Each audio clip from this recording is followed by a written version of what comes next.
YouTube.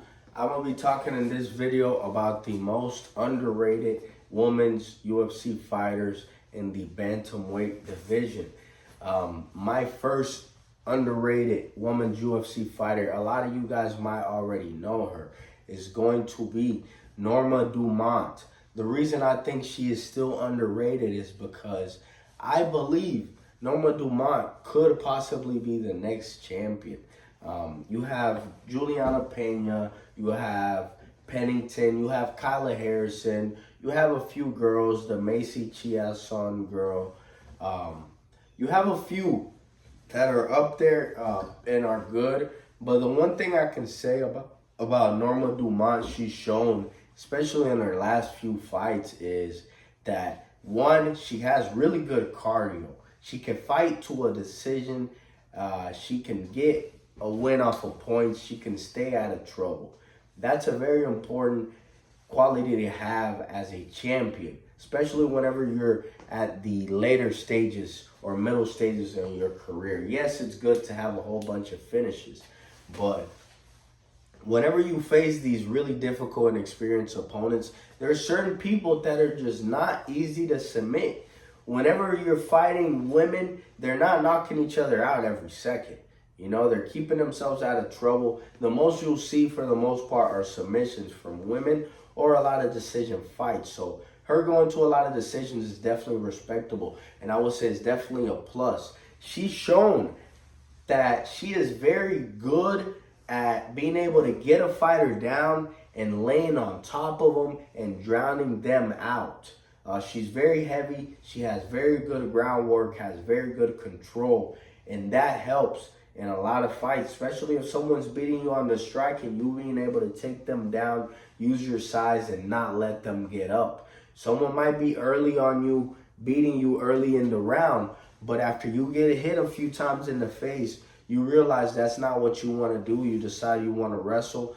Being able to control your opponent is very important, and she definitely has that quality. Another thing, an important quality she has is she has really good takedown defense, and her striking has really been coming along. You can see in her last few fights, she is getting very technical, very good with her combos, with her jab, with her straights, keeping her distance, negating the takedown, you know. Because some fighters, they can take you down and they're really good up top, but they're not very good at defending the takedown or getting up from getting taken down, and she's shown that. So I think, you know, someone that's a favorite to win that division next year and to possibly be a champion is Kyla Harrison, because she's been running through everybody.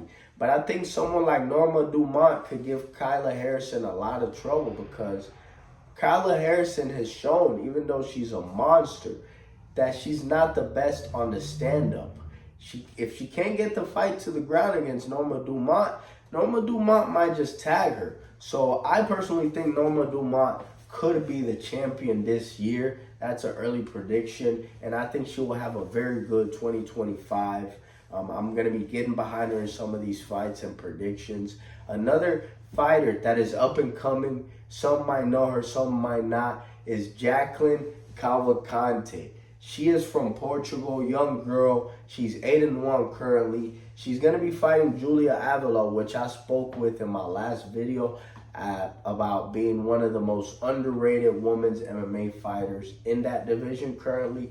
And they're feeding her to Jaqueline Cavalcanti because she's obviously a prospect. She's obviously up and coming, and it's good to build her up as she moves up the rankings. And she's still a young girl.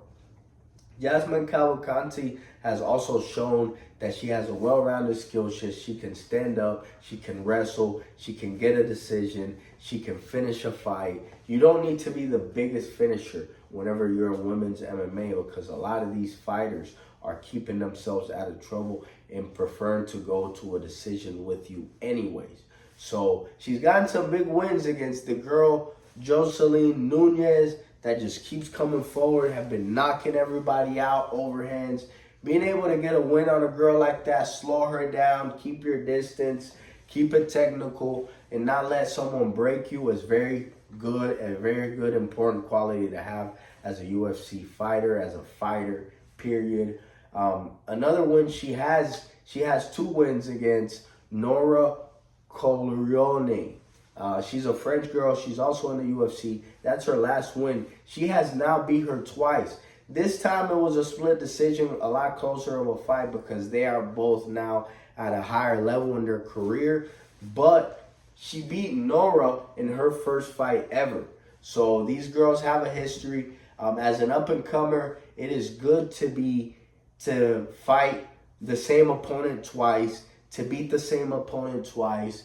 It's good to beat an opponent like Jaqueline Nunez, who's aggressive, coming at you. Being able to get those gritty, technical, and important victories, it's important because it shows that you can game plan. It shows that you have fight IQ and that you definitely have a future in MMA. So look out for Jaqueline Cavalcanti to have a very good future in the UFC and a very good 2025. They already started her off right, giving her an easy opponent, easy favorable W and matchup. Shout out to Jaqueline Cavalcanti, girl. God bless you, and hopefully you win. And I'm going to be getting behind you and hopefully supporting you in these next few fights.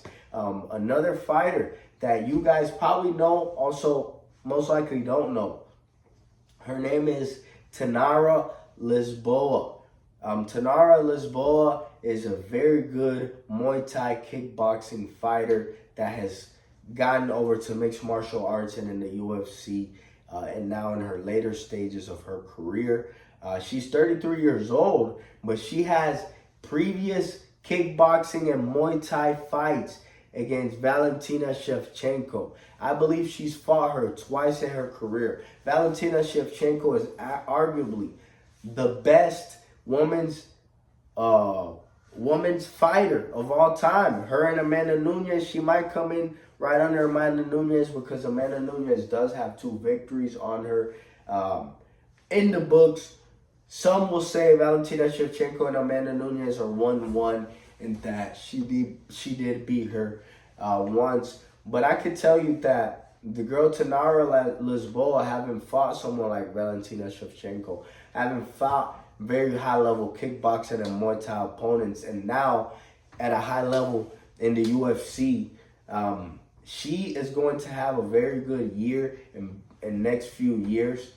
She is coming off of an ACL surgery, I did check on her social media. So that's why you haven't seen her active, and she hasn't fought since 2023. But if you look up Tainara Lisboa, she is definitely a part of the UFC roster. She just recently got a surgery, I believe in December. So she's probably going to take 5-6 months to recover, and you might see her towards the end or the middle of the year fighting in the UFC again. I would say her actually having a positive future. I believe the UFC is going to give her a decent to favorable matchup with one of these girls that they want to get out of there, like a Julia Avila, or someone like that. So hopefully she doesn't get the hardest matchup coming back from an injury and a recovery and not having fought in a year and a half. She is a very good fighter. She's very technical. She is learning how to defend the takedowns. And I believe throughout this time, she's had a lot of time to work on those skills. So I think we will see her as a very improved and developed fighter, as she has been in mixed martial arts and practicing for a long time. Thank you guys, and I hope y'all have a great one.